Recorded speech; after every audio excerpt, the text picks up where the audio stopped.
6-9. Vente, achat, location, la rubrique IMO sur Énergie avec JCM. JCM, la solution immobilière. Et comme tous les Jedi, il est de retour, il s'agit de Mister Thomas. Salut Thomas. Oui, tout à fait, je suis Luke Skywalker de l'immobilier, c'est moi, bonjour. Exactement, et je vais pas pouvoir te placer, je suis ton père, parce que effectivement tu es nettement plus vieux que moi. Clairement ça marche pas. Voilà. Thomas, bienvenue, ça nous fait plaisir de t'accueillir comme tous les jeudis pour tout savoir de l'IMO, une seule solution, Énergie Tati évidemment, en partenariat avec l'agence JCM. La petite question que je me posais, pour tous ceux qui ont envie de louer plutôt que d'acheter, quelles sont les démarches à faire auprès d'une agence? Alors déjà, il faut visiter. Déjà, il faut nous appeler. Par étape. On cible, on visite et on dit je veux l'appartement ou la maison. À partir de là, si le bien est en gestion chez nous, on va examiner la solvabilité du locataire. Normal. Bon, en gros, on va lui demander ses bulletins de salaire, évaluer sa situation professionnelle, évaluer le risque locatif, parce que le propriétaire nous confie la gestion pour que justement on s'assure qu'il n'y ait pas de soucis. Et puis l'objectif, c'est aussi de ne pas mettre en danger les gens en laissant passer des loyers qui pourraient être un petit peu difficiles à avaler, entre guillemets, pour eux. Voilà. Donc en général, c'est bulletins de salaire, contrat de travail. Alors quand tu dis bulletin de salaire, combien de bulletins tu dois fournir? L'idée, c'est d'avoir une antériorité sur les 3 derniers mois. C'est la norme. Après, il n'y a pas de norme précise. C'est à l'appréciation de la gestionnaire qui. Et puis c'est vrai qu'effectivement, évaluer les risques, ça reste indispensable parce que l'idée, si vous gagnez 150, payer un loyer de 300, c'est compliqué. C'est compliqué, puis c'est dangereux surtout pour le locataire, en tout premier lieu, parce que vous allez vous retrouver en situation d'impayé. C'est pas l'idéal et c'est anxiogène. Alors justement, autre solution pour ceux qui n'ont pas trop les moyens, ça reste la colocation. Alors un peu à la Friends, bien évidemment. On suppose quelque chose. On loue une maison de 10 chambres. Enfin, c'est plutôt un château du coup. Un manoir. Un manoir, exactement ça. Combien de personnes doivent être sur le bail? Est-ce que les 10 personnes qui vont faire de la colocation seront sur le bail? Alors, si vous passez par JCM, je vous dirais que oui, parce qu'après c'est compliqué à gérer.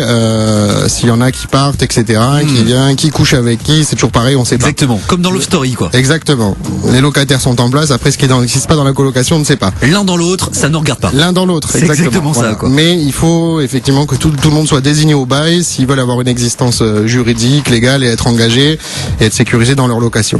Après, s'il y a du mouvement, ce qui peut se passer également, c'est qu'on désigne 2-3 porte-paroles qui se portent fort, comme on dit, de gérer la colocation et qui eux peuvent sous-louer, etc. Donc ça, c'est du cas par cas. Faut bien voir avec les propriétaires. Certains propriétaires, ça leur pose pas de soucis tant que le loyer est payé, que tout est réglé en bonne et due forme, il n'y a aucun problème. D'accord. Alors techniquement, puisque là je viens de lancer un pavé dans la mare, comme on dit, est-ce que sur le territoire, on a ce genre de biens, des maisons? Alors des manoirs 18e, non, on n'a pas. Alors non, c'est rare. Effectivement, j'en ai pas vu. On a un château écossais. Très bien. Voilà. Très bien. Petite soirée, bref. Non, il y a effectivement, il y a des belles villas. On a des 5-6 chambres. Voilà. Donc, plus on a de chambres, moins plus le bien ira aussi. Donc voilà.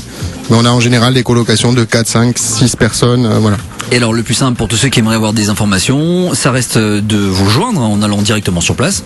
Encore la meilleure solution à l'agence JCM qui est située rond-point du Pont de l'Est. Pont de l'Est, c'est ce que j'allais dire, mais j'ai failli le dire en l'autre version, mais du coup ça parle à personne. Bah non, pour les anciens, c'est Pont de l'Est, voilà. Exactement.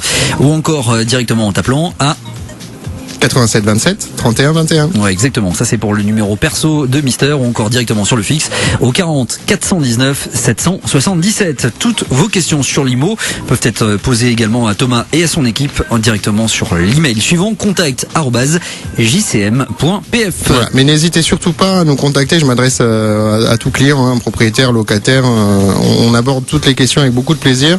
Et il faut pas hésiter à nous solliciter, au cas par cas, pour des points précis. Nous ne sommes pas des juristes, mais on peut vous conseiller sur plein de choses.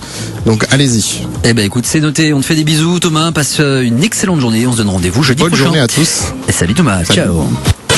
Le 6-9. Vente, achat, location, la rubrique IMO sur Énergie avec JCM. JCM, la solution immobilière.